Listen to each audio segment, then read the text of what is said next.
PC방은 시설업이잖아요. 얘는 요식업 프랜차이즈가 아니기 때문에 처음에 이제 개설할 때 PC 들어가고 책상 들어가고 의자 들어가고 이런 것들이 전부인 거죠. 그러고 나서 주고받는 게 없다 보니까 동기가 떨어지는 건 사실인 거고요. 네, 안녕하세요. 부만사의 조 팀장입니다. PC방 창업을 준비하시다 보면은 프랜차이즈 PC방은 피해라 라고 이제 얘기하시는 분들을 쉽게 보실 수가 있는데요. 대표적으로 4가지 정도가 있습니다. 첫 번째, 자리를 아무데나 꽂는다. 두 번째, 오픈하고 관리를 안 해준다. 세 번째, 창업비를 눈탱이를 친다. 네 번째, 로열티를 받아간다. 이런 얘기들로 이 프랜차이즈로 창업을 하면 안 된다 이런 얘기가 나오는데, 프랜차이즈들이 도대체 왜 이런 소리를 듣는지 제가 오늘 풀어서 한번 설명을 드리겠습니다. 첫 번째, 자리를 아무데나 꽂는다. 맞긴 하죠. 물론 뭐 다 그렇다는 건 아니지만 그럴 수 있는 확률이 높기 때문에 자리를 잘 찾는 프랜차이즈를 찾아가야 됩니다. 그럼 프랜차이즈가 왜 아무데나 찾을까요?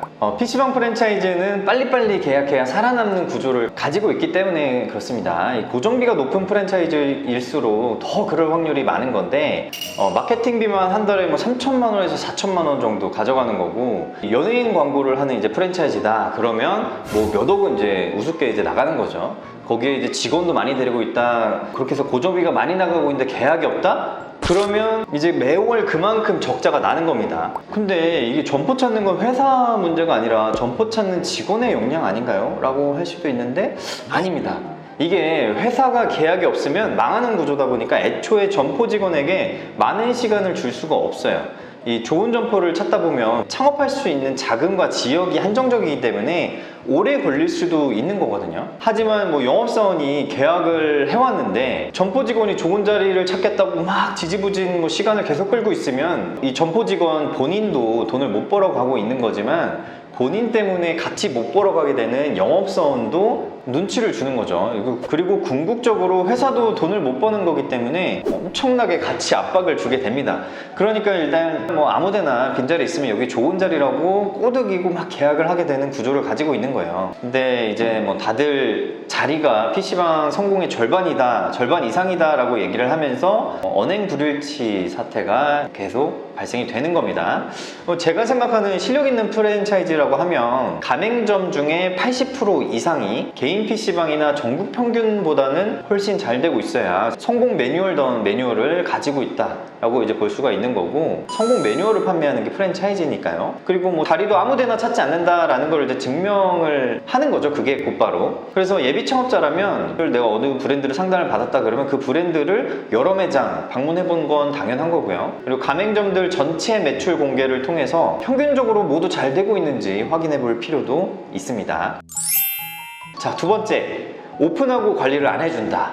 맞긴 합니다. 그래서 이것도 관리 잘 해주는 곳을 이제 찾아가면 되는 일인데, 그 전에 이걸 좀 이해하면 좋죠. PC방은 시설업이잖아요. 이 시설업 프랜차이즈는 요식업 프랜차이즈가 아니기 때문에 관리해줄 동기가 많이 떨어지는 건 사실이에요. 예를 들어서 요식업 프랜차이즈 중에 만약에 카페를 한다 그러면 가맹점에게 원두나 디저트를 납품을 하면서 돈을 법니다. 그럼 가맹점들 매출이 많이 나올수록 본사도 가맹점에게 납품을 많이 하기 때문에 상생 구조가 기본적으로 되어 있어요. 그런데 시설업 프랜차이즈는 가맹점에 유통하는 게 아예 없습니다. 처음에 이제 개설할 때 뭐 PC 들어가고 책상 들어가고 의자 들어가고 이런 것들이 전부인 거죠. 그러고 나서 주고받는 게 없다 보니까 동기가 떨어지는 건 사실인 거고요. 그럼에도 불구하고 생각 있는 프랜차이즈라면 가맹점이 잘 되어야 예비 창업자도 그 가맹점을 보고 신규 창업을 하는 거기 때문에 가맹점이 곧 얼굴이다 라고 생각을 하고 오래 영업할 프랜차이즈라고 하면은 이제 상생 구조가 아니더라도 관리를 해줘야겠죠. 그러니까 잘하는 곳이 있을 거다, 찾아보셔라 라고 이제 하는 거고요. 뭐 저희 제로백 PC방 얘기를 하면 이게 자랑하는 게 아니라 실제로 가맹 점주님들을 이제 한 곳에 모아놓고 네이버 카페에서 커뮤니티로 운영을 하고 있거든요.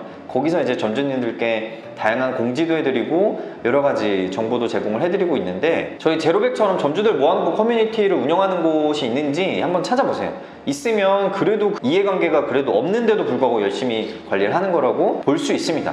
그리고 관리 안 하는 프랜차이즈 특징이 점주를 모아놓을 수 없어요. 점주를 모아놓으면 난리가 납니다. 왜냐면 불만 있는 점주님들이 막 여럿이 있으면 그분들이 모여서 이제 불만을 토로하게 되고 악영향을 끼칠 수 있기 때문에, 그럼 모아놓는 걸 굉장히 두려워하죠. 그런 분들이 이제 못하는 프랜차이즈가 그렇게 하는 건데, 뭐 저희처럼 PC방에 최적화된 쟁반도 저희가 자체 제작해서 제공을 해드리고 매달 신메뉴 뭐 출시해서 알려드리고 여러 가지 이벤트 기획해주고 뭐 저희 이제 PC방이니까 소모품인 장패드 같은 것들 시중가보다 60% 저렴하게 공급해주고 1년에 한 번씩 유니폼도 주고 발매트도 주고 흡연실 대기나 흡연실 이렇게 찍을 때들 뭐 주방 덕트, 에어컨, 뭐 PC 본체 청소 이런 거를 1년에 한 번씩 관리해주는 프랜차이즈가 있으면 그거는 관리 잘해주는 곳이니까 뭐 믿고 하셔도 됩니다.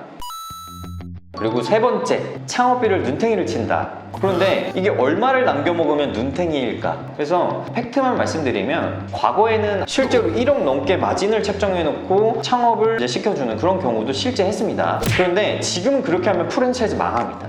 잠깐! 예비 창업자라면 누구나 제로백 사장님들과 소통할 수 있는 카페 게시판을 운영하고 있습니다. 궁금하시거나 고민되는 부분이 있다면 언제든 물어봐 주세요. 카페로 들어오는 방법은 네이버 카페에 PC방이라고 치면 제로백 PC방 사장님 광장이라는 카페를 보실 수 있습니다. 감사합니다.